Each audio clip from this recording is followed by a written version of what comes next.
Hello friend, welcome to my YouTube channel math solution. आज हम probability के problem लेंगे बेस थ्योरम वाले। ठीक है, मैंने आपको कमेंट किया था कि बेस थ्योरम का क्वेश्चन बिफोर एग्जाम आ जाएगा, तो हम लोग कोशिश कर रहे हैं कि एनी हाउ बेस थ्योरम का प्रॉब्लम आपको मिल जाए। तो देखेंगे बेस थ्योरम क्या है। In a bolt factory machine A B C manufactured respectively 25%, 35%, 40% of the total of their output 542% are defective. A bolt is drawn at random from it from the product and it is to be found defective. What are the probability that the manufactured by machine ABC क्या है बताओ। ठीक है, total probability का theorem का question है, total probability using Bayes theorem. तो अभी आपको इसको बेस थ्योरम का एक्सप्लेनेशन तो इंपॉर्टेंट नहीं है क्योंकि टाइम की बहुत ज्यादा कमी है अपने पास, कल एग्जाम है इसलिए बोल रहा हूं मैं। मेरे पास इसकी ट्रिक है, वो ट्रिक से आप सॉल्व करेंगे तो आपका आंसर आ जाएगा। एनी हाउ ट्रिक लगाने का, क्योंकि अब मुझे सॉल्यूशन चाहिए, सिर्फ क्या चाहिए सर, सॉल्यूशन। तो कल के लिए ये प्रॉब्लम है, नेक्स्ट टाइम पे अब पूरा एक्सप्लेनेशन देंगे, क्योंकि अगर एक्सप्लेनेशन देंगे तो बहुत ज्यादा टाइम लग जाएगा बच्चों। तो मेरे पास जो ट्रिक है उस ट्रिक से आप इसको सॉल्व करेंगे। तो देखेंगे किस तरह सॉल्व करेंगे। सबसे पहले सॉल्यूशन ये चेक करना, पेपर में ऐसे ही करना है आपको सॉल्व, कोई प्रॉब्लम नहीं। Let capital E be the events, E be the events, बस ये एक सेंटेंस लिखना है आपको। ठीक है ना। फिर ऐसे बॉक्स बनाना है आपको तीन, देखना बेटा डायग्राम भी ऐसे ही बनाना है एग्जाम में, एक और ये दो और ये तीन वाला, और यहाँ पे चेक करना ये तीसरा बॉक्स आएगा थर्ड नंबर का। ये बॉक्स से सॉल्व करेंगे तो आसानी से सॉल्व आ जाएगा। 1 2 3 तीनों को जोड़ दो ऐसा, एक, ये दो और ये तीन बच्चों। इसका नाम ए है, इसका बी है, इसका सी है, और यहाँ पे निकाल रहे अपन ई का प्रोबेबिलिटी, किसका प्रोबेबिलिटी, ई का। तो मशीन ए बी सी आपने ऐसे तीन बॉक्स बना दिए, जो प्रोबेबिलिटी निकाल रहे हैं उसको नीचे लिख दिए। ठीक है। आप कुछ भी नहीं सर, क्या करेंगे हम लोग, बहुत आसान तरीके से समझा रहा हूं। पहला देखो, पी ऑफ ए क्या है आपका, चेक करो। पी ऑफ ए जो है आपका कितना परसेंट है बेटा, 25% दिख रहा है आपका पहला वाला। तो 25% को किस तरह लिखते हैं अपन, 25/100, इसको 0.25 बोलता मैं। फिर मशीन बी का प्रोबेबिलिटी क्या है, चेक करना, 35%। 35 को क्या लिखूंगा, 35/100। चेक करो, बहुत आसान तरीके से समझा रहा मैं, सिर्फ आपको वैल्यू कलेक्ट करना है आपको। ठीक है। ये मेथड आपके चलेंगे एग्जाम में, ऐसे ही लिखना है आपको। ये 40%, तो दैट इज 40/100, तो 0.40 बोलता मैं। ठीक है। कुछ नहीं करना है आपको, यहाँ पे लिखना है आपको, देखना बेटा कोई नहीं पढ़ाएंगे ऐसा, आपको समझ लो। 0.25, दूसरा वाला जो रहेगा आपका 0.35, थर्ड वाला क्या रहेगा आपका 0.40, हो गया। ठीक है, अब दूसरा क्या है सर, अब किसका प्रोबेबिलिटी निकाल रहे हैं आप, ई का प्रोबेबिलिटी, किसका प्रोबेबिलिटी, ई का। ये जो बॉक्स बनाएंगे उससे बहुत आसान तरीके से आपका आंसर आ जाएगा। तो पहला वाला, अब देखना बेटा दूसरा क्या है, सबसे सही किसकी प्रोबेबिलिटी निकाल रहे हैं आप, ई की प्रोबेबिलिटी, किससे निकाल रहे, ए से, ई गिवन ए। तो यहाँ पे लिखेंगे आप ई गिवन ए, पहले वाले का आंसर। तो पहले वाले का आंसर ई गिवन है, तो क्या है सर, 5%। तो 5% कैसा लिखते हैं अपन, 5/100, तो ये 0.05 आता। दूसरा क्या निकाल रहे हैं अपन, बी की प्रोबेबिलिटी। तो ई गिवन बी, बस आपको ऐसा लिखना है, याद रखना, मैं शॉर्टकट ट्रिक बताने वाला हूँ। तो यहाँ पर आ जाएगा आपका 4/100, ये क्या होगा बेटा, 0.04, बराबर। अब दूसरा क्या आएगा, थर्ड वाला सी, तो किससे निकाल रहे हैं अपन, ई से, ई गिवन सी। तो तीसरा वाला क्या है यहाँ पे, 2%, तो 2/100 कितना हो जाएगा, 0.02, बराबर। अब ये जो तीनों भी आए आपके, तो पहला वाला 0.05 आया, दूसरा क्या आया बेटा 0.04 आया, तीसरा वाला क्या है 0.02 आया, हो गया। अब कुछ भी नहीं बेटा, यहाँ पे देखना तीनों क्या किए सर आपने, कुछ भी नहीं बेटा। सबसे पहले देखो, ए लिख लिया, बी लिख लिया, सी लिख लिया, फिर ए, ई गिवन ए बोलते हैं इसको, ई गिवन ए, ये वाला। अगर आप ये सब समझते नहीं तो ध्यान में रखना, ऊपर ई आएगा नीचे ए आएगा, ऊपर ई आएगा नीचे बी नहीं आएगा, ऊपर ई आएगा नीचे सी आएगा, याद रखना। और पहला वाला 5% पहले वाले को लिखना, 4% दूसरे वाले को लिखना, 2% तीसरे वाले को। वो 5% लिखा हुआ है, अगर आपको समझता नहीं तो मैं बता दूं, 5% को मैं ऐसा लिखता हूँ 0.05, ठीक है ना। डरना मत, ये 4%, 4% मतलब ये 4% मतलब 4/100 0.04, 2% मीन्स 2%, 2/100 0.02। ठीक है, अब यहाँ पे देखना, कुछ नहीं करना है आपको, सबसे आसान तरीका समझा रहा हूँ, ये वैल्यू निकाल के रखना, ये 6 मार्क का प्रॉब्लम है, इतना कंटेंट तो लिखना पड़ेगा सर। अब यहाँ पे देखेंगे हम लोग क्या करेंगे सर, अभी कुछ भी नहीं सर, अभी इसको डायरेक्ट पी ऑफ ई निकालने का, क्या निकालने का बेटा, पी ऑफ ई, कुछ भी नहीं, इसको इससे multiply 0.25 into 0.05 plus 0.04 into 0.35 plus 0.04 into 0.0, direct बेटा, कुछ नहीं, ये नंबर इससे मल्टीप्लाई, ये नंबर इससे मल्टीप्लाई, ये नंबर इससे मल्टीप्लाई, हो गया। अब इसको कैलसी में रखेंगे हम लोग, कैलसी में रखते चेक करेंगे क्या आंसर आता, तो देखेंगे क्या आंसर आता। ठीक है, अब इसको आप कैलसी में रख दो, तो जो आंसर आया वो लिख लेना, डायरेक्ट कैलसी में रख के 0.0345, हो गया आंसर, सॉल्व खत्म हो गया। समझा बच्चों, कितना आसान है। बस आपको लिखना है पहले ए मशीन का P of A, B machine का P of B, C machine का पी ऑफ सी, बस ये जो वैल्यू है, तो ई गिवन है, ई की प्रोबेबिलिटी निकाल रहे हैं ना, तो ये ऐसा करने का शॉर्टकट ट्रिक, आपको एक बार फिर से समझाता मैं, ये ऐसा 1 2 3 लगा देने का, यहाँ पे एक बॉक्स लगा देने का, यहाँ से जोड़ दो इसको, पहले वाले को ए, दूसरे वाले को बी, तीसरे वाले को सी, पहला कितना परसेंट है, 25% है, 25 को 0.5 लिखते हैं, 35 को 0.35 लिखते हैं, उसके बाद 40 को लिखेंगे 0.4, हो गया पहला वाला, देख कर ही आता, जो पहले लाइन आया उसको पहले लिख लेना, जो बाद में आया 5%, 5 को क्या लिखते, 5% को 5/100 बोले तो 0.05, उसके बाद कितना है सर, 4% है, तो 4% को 0.04, उसके बाद सर क्या है 0.02, हो गया 2% को, बस अब कुछ भी नहीं, इसको इससे मल्टीप्लाई प्लस कर देना, इसको इससे मल्टीप्लाई प्लस कर देना, इसको इससे मल्टीप्लाई प्लस कर देना, ये शॉर्टकट ट्रिक है, जिसको कुछ भी नहीं आता ना उसको ये बॉक्स बनाकर आता है, ऐसा बोल के सिखा देना। ये हो गया मेरा बेस थ्योरम का एक क्वेश्चन, एक और प्रॉब्लम लेंगे, ऑटोमेटिक कॉन्सेप्ट क्लियर होगा, तो देखते हैं एक और क्वेश्चन, चलो देखते हैं नेक्स्ट स्लाइड। ठीक है, अब ये देखेंगे नेक्स्ट क्वेश्चन क्या है, तो probability of X Y Z become the manager of 4/9, 2/9 and 1/3 respectively. The probability of the bonus scheme will be introduced if X, Y, Z become a manager are 3/10, 1/2, 4/5 respectively. What is the probability that bonus scheme will be introduced? तो ये तो total probability theorem का लगता है, फिर Bayes theorem लगता है इसको, ठीक है ना, तो ये बेस थ्योरम, तो मैं आपको प्रॉब्लम सॉल्व कैसा करते हैं ये सिखा रहा हूँ, प्रॉब्लम का एक्सप्लेनेशन अपन नेक्स्ट टाइम देंगे अभी, ठीक है ना, तो अपने को क्योंकि कल एग्जाम है आपके, उसके लिए आपको एक्सप्लेनेशन चाहिए, वो इंपॉर्टेंट है, ठीक है ना, तो सॉल्यूशन लिखना सबसे पहले, और लिखना let capital E be the events, ठीक है, अब ये आ गया आपका। अब वन बाय वन आपको सिर्फ लिखना है, पहले पी ऑफ एक्स क्या है आपके पास, पहला वाला number, first number is what, first number is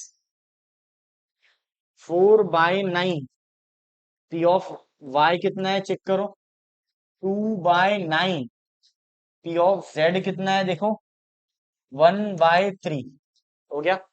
अभी आपके जैसे लास्ट लास्ट क्वेश्चन में क्या था, ए बी सी था, अभी क्या है एक्स वाई जेड है, तो आपका एक्स आ रहा, वाई आ रहा और जेड आ रहा।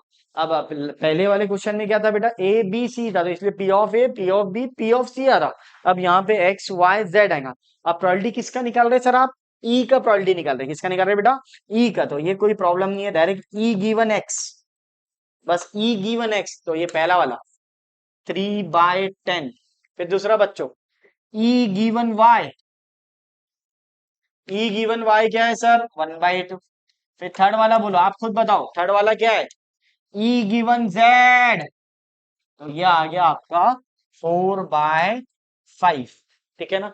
सर वो बॉक्स से बताओ ना, हाँ अभी बता देता, कोई दिक्कत नहीं बच्चों, ये लो, ये बॉक्स तो फेवरेट है मेरा, ये लो, ये आपके लिए बेटा, एक किसको नहीं भी आता है प्रोबेबिलिटी का पी भी नहीं आता ना, तो उसके भी समझ में आ जाए, ये शॉर्टकट ट्रिक्स है, बस आपको नंबर लिख कर आना चाहिए। पहला वाला क्या है बेटा, फर्स्ट नंबर इज 4/9, दूसरा number is 2/9, third number is 1/3, X Y Z, इसको जोड़ दो, इसको जोड़ दो, इसको जोड़ दो।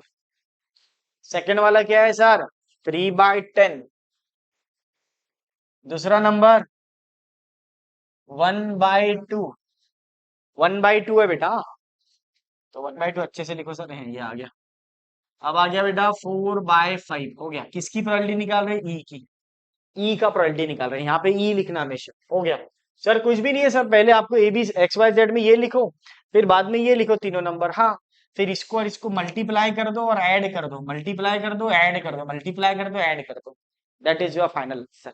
अब देखना यहाँ पे क्या करेंगे सर, प्रोबेबिलिटी ऑफ ई चेक करना बेटा। P of E total probability theorem बोलते हैं इसको।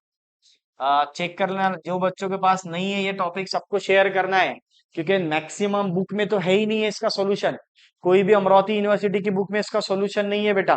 तो सबको शेयर करना है, जो भी बच्चे इलेक्ट्रिकल ब्रांच के, मैकेनिकल ब्रांच के, केमिकल के और सिविल के, सबको ये टॉपिक है और सॉल्यूशन किसके भी पास में नहीं है। तो जितने भी अपने दोस्त है सबको शेयर करना बेटा ये वाला टॉपिक। ट्रिक तो समझ में आ गई ना? इसको इससे मल्टीप्लाई करो और ऐड कर दो, इसको इससे मल्टीप्लाई करो और ऐड कर दो।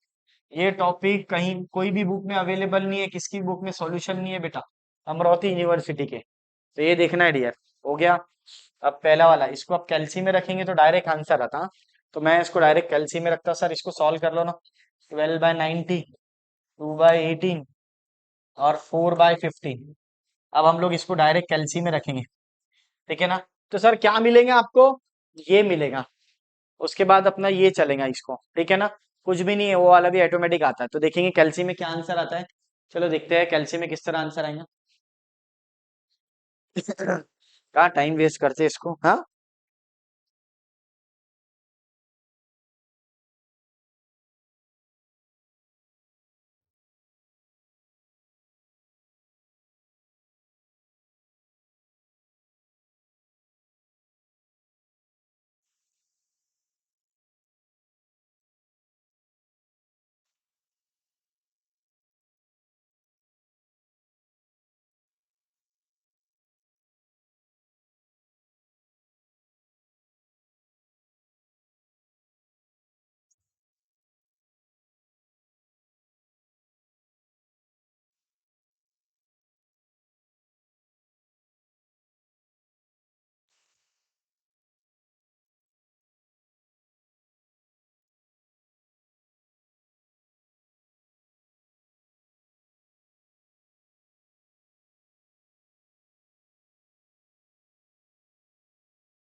हाँ वो आ गया भाई, दूसरा सॉल्व कर रहा हूँ। ओ 0.3, वो तो आ गया 511। इसका 0.133 आ रहा। वो बात का आगे क्या है क्वेश्चन? चल बेटा, अब इसका जो कैल्सी में आंसर आया वो क्या है देख लो इधर, चेक करना दिया। पी ऑफ ई का आंसर आएगा 0.511।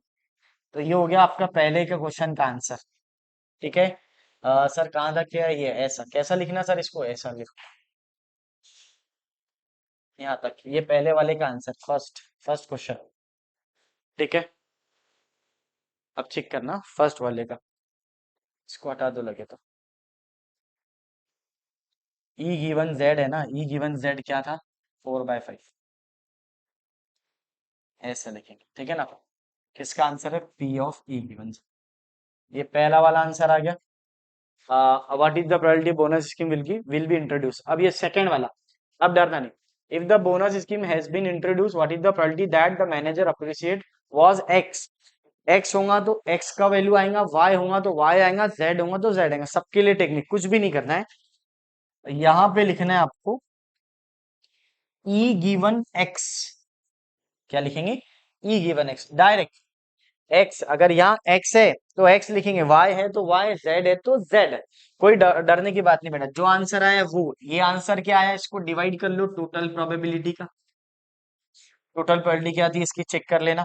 1 1 1। हम आपको सॉल्यूशन दे रहे बेटा, क्या दे रहे हैं सॉल्यूशन। हाँ, एक्स बोला उसने, क्या बोला बेटा एक्स। तो ये और ये मल्टीप्लाई हुआ 4/9 इंटू 3/10, 4/9 इंटू 3/10। अगर मान लो सर अगर y बोलता तो आप ये लेते थे 1/2 इंटू 2/9। अगर z बोलता तो सर तो z लेते थे 4/5 इंटू 1/3। कुछ भी बोला, अगर ने x बोला y बोला z बोला तो उसका वो वैल्यू को मल्टीप्लाई कर लेंगे, उसको न्यूमरेटर में रखना। कहाँ रखेंगे बेटा, न्यूमरेटर में। y बोला तो y को, z बोला तो z को। अब आप इसको सॉल्व कर लो, पहले इसको सॉल्व करेंगे तो आएगा 0.1333 डिवाइड बाय 0.5111।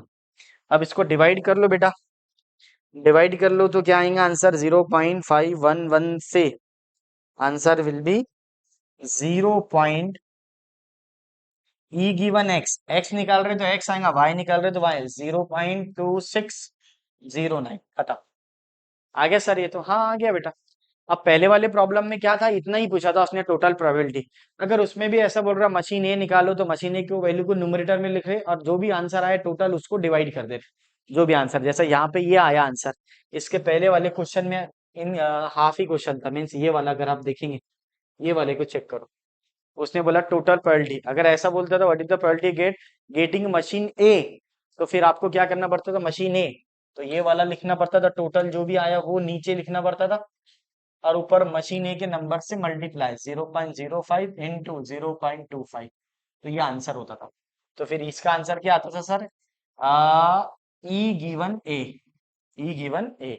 ये पूछा नहीं लेकिन बता दे रहा, मशीन बी आया तो मशीन बी वाला नंबर लेना, सी आया तो सी, यानी इसको इससे मल्टीप्लाई बी से, सी पूछा तो ये और ये। ऐसी प्रॉब्लम बेस थ्योरम के रहते हैं, अगर आप नोटिस करेंगे तो। ये भी हो गया, अगर आपका पूछा तो मैंने बता दिया आपको, इस टाइप का क्वेश्चन आया अगर तो ऐसा करने का सॉल्व। देखो यहाँ पे पूछा, अगर वो पूछता if the bonus scheme has been introduce what is the probability that the manager appointed was Y, तो आपको क्या करना पड़ता था, y वाला टर्म लेना पड़ता था 1/2 इंटू 2/9। तो ऊपर आपका y वाला पूछा तो y का भी बता देता मैं, आया नहीं हो एग्जाम में आता अगर तो आप डायरेक्ट 2/9 इंटू 1/2 डिवाइड बाय ये टोटल प्रोबेबिलिटी है ये 0.511। ठीक है बेटा, अगर z बोलता तो z लिखते थे, पूछा नहीं उसने लेकिन पूछा तो ऐसा लिख सकते, आप आगे सॉल्व कर सकते, दो क्वेश्चन आता। हमेशा आपको टोटल प्रोबेबिलिटी तो निकालना ही है, फिर आगे ऐसा पूछता हो हर क्वेश्चन में, कोई भी प्रॉब्लम आया आपका बेस थ्योरम तो ऐसा, मैंने आपको फॉर्मेट बताया सॉल्व कैसा करते, एक्सप्लेनेशन नहीं दिया कि बेस थ्योरम क्या रहता। अगर मैं एक्सप्लेनेशन देता तो आधा घंटा एक्सप्लेनेशन में जाता था बेटा, क्योंकि ये 11 का पार्ट है, आईआईटी में आता है, ये मेन और एडवांस का क्वेश्चन है, ऐसा समझो आप। ऐसे क्वेश्चन मेन और एडवांस में पूछे जाता है 11 12 में। ये पूरा क्वेश्चन मेंस और एडवांस का है बेटा, प्रोबेबिलिटी का वो टॉपिक है जो दोनों में भी है, मेंस में भी और एडवांस में भी 11 12 के। लेकिन अपन ने फॉर्मेट से पढ़ाई बेटा आपको, देखो ट्रिक ये देखो, ये ट्रिक नहीं मिलेंगे आपको, चलो सॉल्यूशन भी मिल जाएगा बट ये ट्रिक नहीं मिलेंगी। ठीक है, और वो तो आपकी यूनिवर्सिटी में तो है भी नहीं है ट्रिक, ये सॉरी ट्रिक बोल रहा मैं, ये इसका सॉल्यूशन ही नहीं है। अगर है तो भी डायरेक्ट डायरेक्ट लिखा हुआ है, ऐसा कुछ नहीं लिखा हुआ है इसके अंदर। तो ध्यान रखना है आपको, ऐसा सॉल्व करना है। कल के लिए पेपर के लिए हमने डायरेक्ट एक्सप्लेनेशन दिए सभी बच्चों को, ताकि कल पेपर है। और एक बार फिर once again best of luck for the exam. ठीक है बच्चों, चलिए मिलते हैं नेक्स्ट वीडियो में। वीडियो पसंद आया तो लाइक शेयर एंड सब्सक्राइब कीजिए।